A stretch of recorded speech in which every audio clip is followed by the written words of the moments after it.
guys, it's Lego time of our bunnies. Si Sedge at si Pau. Yan, every Saturday nililiguan namin sila para malinis. Yan. Yan. Hello. 7 months na sila at malapit na silang magkaroon ng mga babies.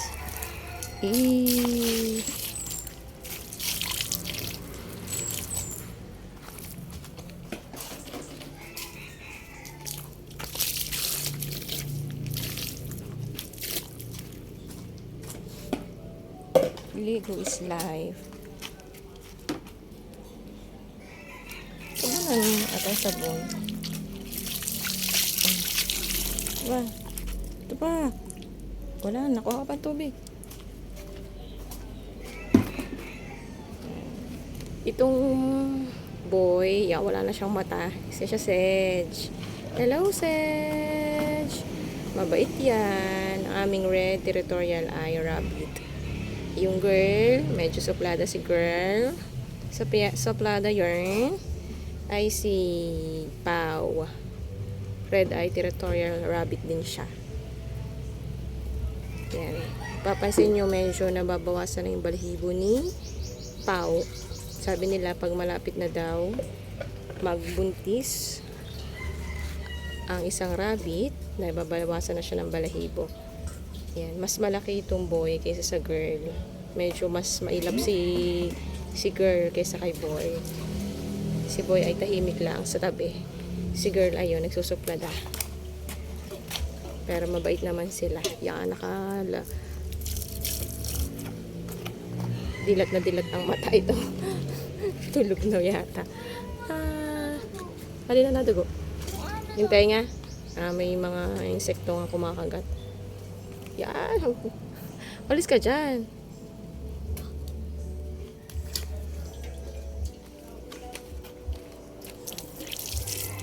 Kuha pa ng tubig pa. Tubig pa. Ang nililigo ko sa kanila ay yung maligamgam na tubig na may dahon ng madre cacao. Pangalis yun ng mga kati-kati sa katawan at saka para yung kagat ng mga insekto. Yung tenga niya medyo mapula kasi yun nga, kinakagat ng mga insekto. Alam na nila pag Saturday maliligo sila. Bait sila.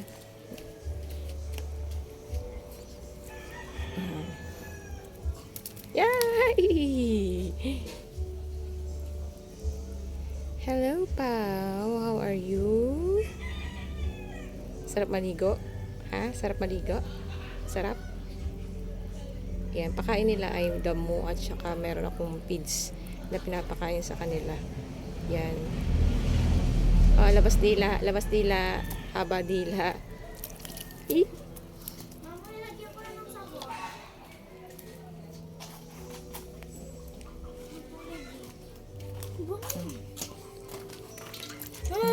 Diyan mo na, dali na kamay ko meron din sabon. Adi pa. Yan, mamaya pagkatapos nilang maligo, papakainin ko na ulit sila. Lilinisin ang kulungan. Kunti pa, ito mo, may mga itim-itim pa. Yan, ganito ang routine nila kapag Saturday. Pero everyday, nililinis ko yung kulungan nila. Pag Saturday ko sila nililiguan.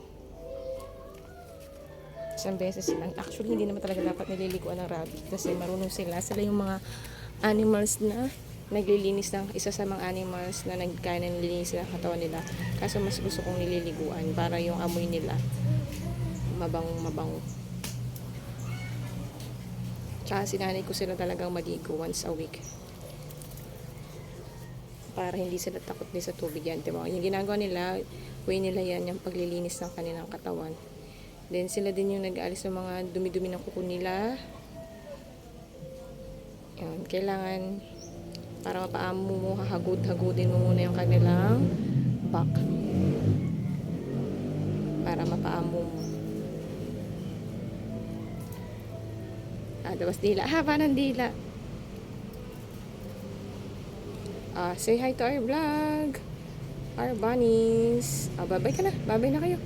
Bye. See you in our next vlog. Bye!